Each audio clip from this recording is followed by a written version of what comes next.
On the Cutting Mat with toy-polloi. Hello and welcome to On the Cutting Mat with toy-polloi, a video series filmed exclusively for Patreons of the channel.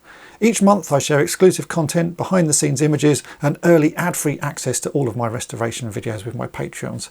Patreons on the Toy Master tier or higher also get to see a new episode of the On the Cutting Mat series and get to suggest projects for me to tackle in future.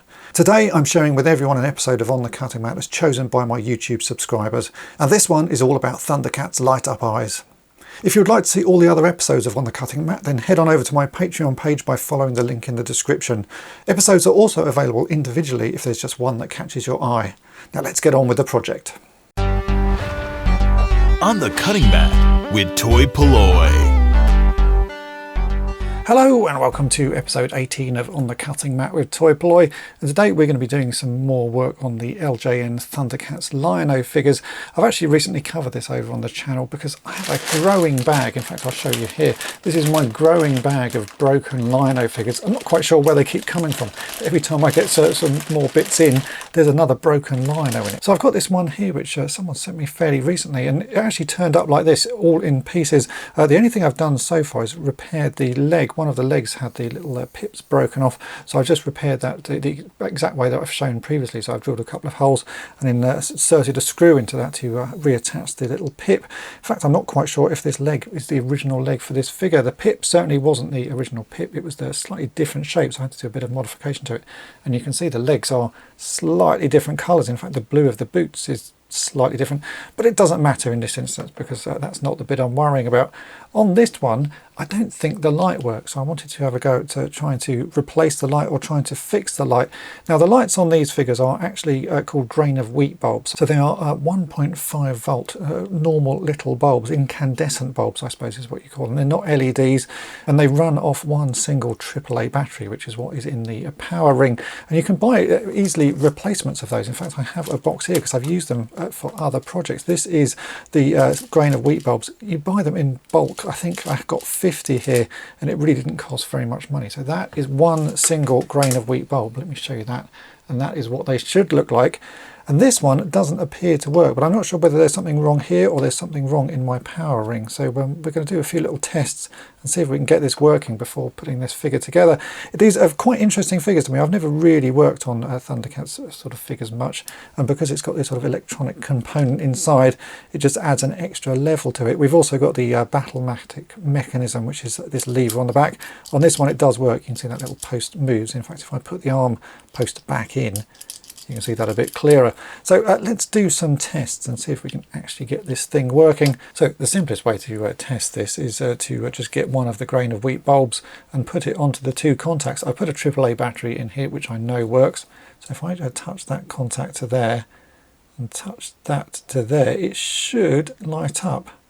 Oh, which it is doing, but intermittently. I reckon the contacts are probably a bit dirty, which may be one of the reasons why it's not actually working when I put it on the toy. So let's clean the contacts. I have my little contact cleaner here, and all we're going to do is rub that over the metal pieces and clean off any sort of dirt and grime. See if that improves it. Okay, that's clean. Let's try this again, see if it makes it a better contact. Yeah, it's still a bit flaky.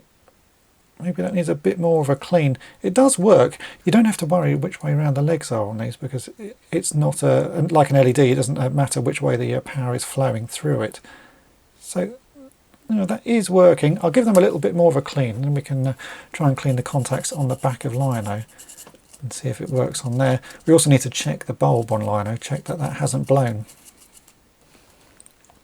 Let's give this one more go and see how well that works. Oh, that's better. That's a more consistent, yeah, that's certainly more consistent. So yeah, that power pack does actually work, which is a good start. So this is the back section of Lion-O with all of the sort of battlematic piece in there, and then this is the little piece that you're supposed to be able to press the power ring into, and this is all quite loose. When you take Lion-O apart, the pieces inside become quite free and they don't actually all hold in place. So it may be that one of the wires has broken on here. It doesn't look like it.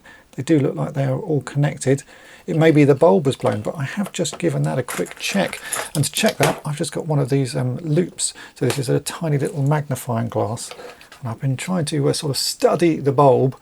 You can just about do it here if I show you, just to check that nothing has broken inside, that it hasn't burnt out. And I really don't think it has. It looks like the bulb is intact, but it may be, it may still be faulty. I just can't tell. So I think it's all right, and I've checked it as best as I can. So let's take the rest of this apart and see if we can get these two contacts out to give them a bit of a clean and see if that helps. Because certainly at the moment, if I hold this on, nothing is happening. If I push everything, make sure everything is sort of pushed together. I have to put my fingers like that in there to pull everything together. I can't seem to get anything to light up. So yeah, let's take this apart and see if we can see anything that's going on.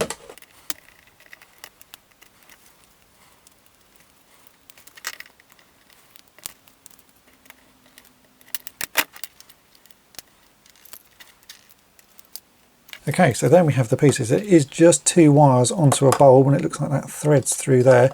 It's very simple, really very simple construction. So it may just be that these contacts are dirty. So let's give some of these contacts a bit of a clean again.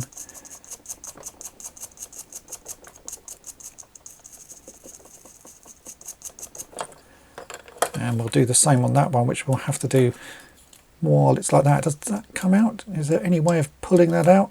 Doesn't look like it is. That looks like that's riveted in place, so we'll have to clean that one in situ.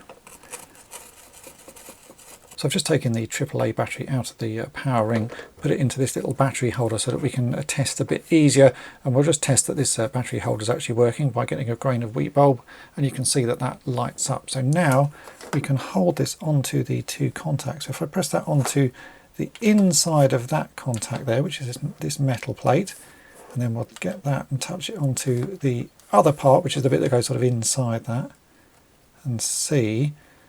Yeah, it looks to me like that bulb has failed. I can't see any other reason why that's not working. We're touching everything as close to the source as we can, so I think that bulb has actually failed. Yeah, I think that must be the case. So we need to replace that. So I'm going to get my soldering iron out, and we'll solder a new bulb onto that and see what happens. I may even repair these wires or replace these wires as I go, just to be doubly sure. But yeah, it's time to get the soldering iron out.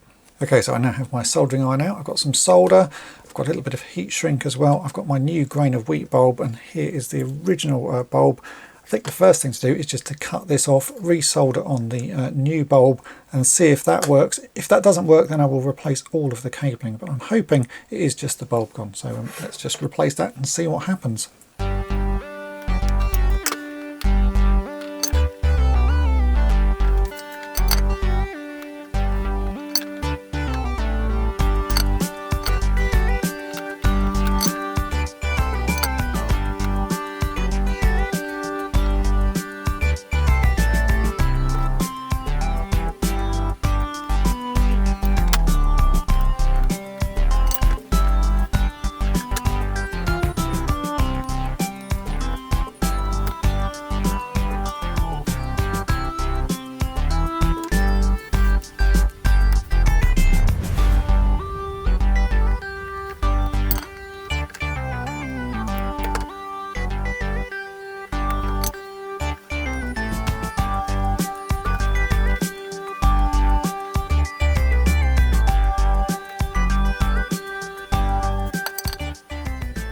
Right, so that's all that's soldered on. I've got a bit of heat shrink on one of the cables, which I will finally sort of place up there if everything works. I've not put heat shrink on both just because the place it fits into, the little neck post, is incredibly tiny. But before we do the heat shrink up, let's test this. So I can put one of these contacts on here and one on here. And there we go, the bulb does light, so it was the bulb that was at fault. So yeah, let me finish doing the heat shrink, and then we can start putting this back together and testing. But I'm pleased that that is actually working now.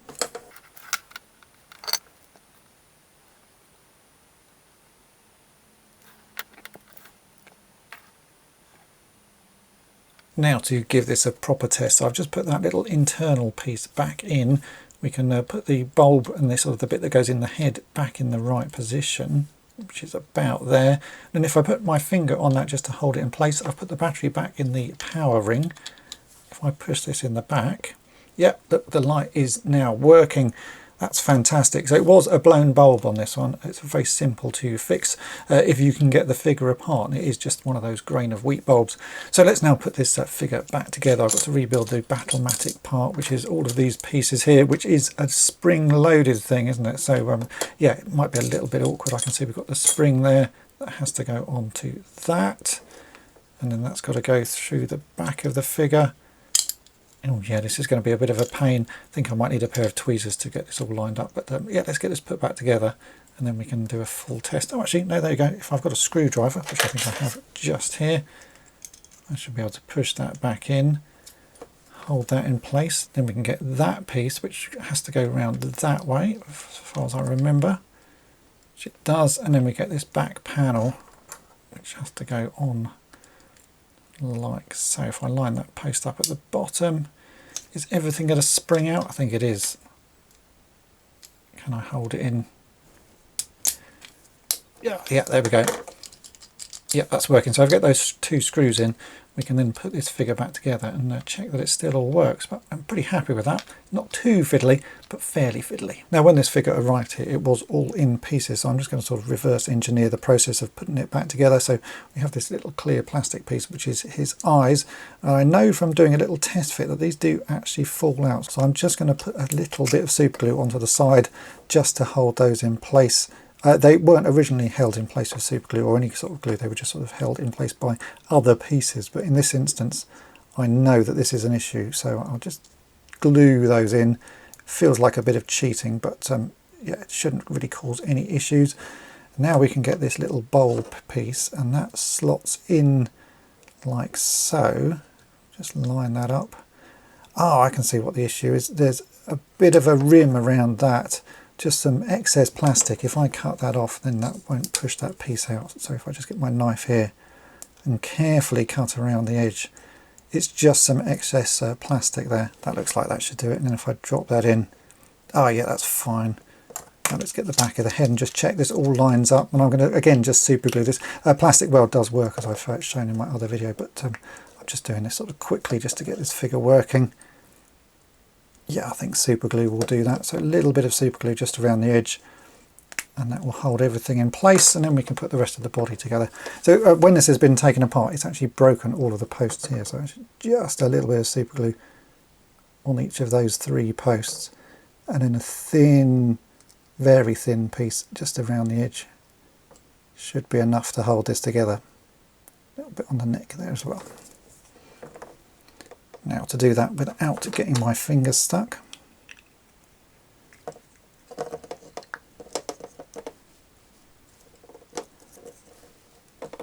that's good. We'll get that set and then we'll move on to the body. When this figure was split apart, it appears none of these posts actually broke, so I'm not going to glue the body together. I'm going to leave it just held together with these posts, because then I can use it as a reference in future if I need to come back to fixing more of these, which I do plan to do on the main channel. So we can just go ahead and put this back together. So here is the Battlematic action post, so that goes there. I think we have to push the arm onto that. Maybe we have to do that before we put that in. Let's have a go. Yeah, I think that's possibly easier to push that in there. Line the head up, and then that can pop in there. Yep, that's good. We need to make sure that the new little wires are not in the way, so let's push those down like so. We'll put his other arm in, and then the leg. So that's the leg that I repaired. We've got the unbroken leg. Then we get the front section, and we can drop that on. Everything should just push together. There should be enough friction there to hold it all in place. Then we can test the Battlematic action, and that is working. And then let's test this. If I push this in the back, his eyes do indeed light up. You might not be able to see that there with the bright studio lights on, but they are indeed working. The final thing I actually need to do is just finish off this power ring. This one is the only one I have currently that works, but it is missing the sticker. So let's go into Photoshop and try and recreate the missing stickers. There are 2 types. There's one that has the Thundercats logo on it, and then there's one for the sort of Mum-Ra clown, which has what looks like a skull on it. So yeah, it should be fairly straightforward to do. Let's get to work.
there you go, I've now made a set of replacement stickers. I've just printed this one out onto some glossy sticky backed printer paper. Let's apply it and see what it looks like.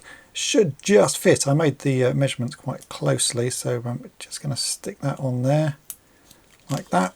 There, that looks much better. Without it, it just looks a bit strange. So there we go, have the new replacement stickers. So there we go, that is it for this project. And really, it was just the failing of this little grain of wheat bulb that was the issue. And as I say, they are pretty easy to get. I think I bought these off eBay a few years ago, and I've got 50 of them for maybe £10 or something like that. They really aren't that expensive. Buying them individually is quite expensive, but if you buy them in bulk, you get an awful lot for your money. And I now have a fully working Thundercats Lion-O with his eyes that light up. Yeah, it's been an interesting project. I'm still learning what's going on with these figures, and I do want to cover them fully on the channel at some point, but for now I'm just sort of taking it easy and working out what goes where and why things break on them, and it's just sort of nice to go inside and see what's going on. And this figure I will most likely come back to in future, because I do want to fix the paint on him, but for now that is all working and I understand a bit more what is going on inside. So I do need to say a massive thanks to all of you for supporting me here on toy-polloi. Thanks for your ongoing support on Patreon and as YouTube channel members. I hope you are enjoying this series. They are certainly fun to record, and I'm having fun working on different projects that I wouldn't be showing on the main channel. So thanks again for your support, and I'll see you in the next video. Thanks for watching toy-polloi.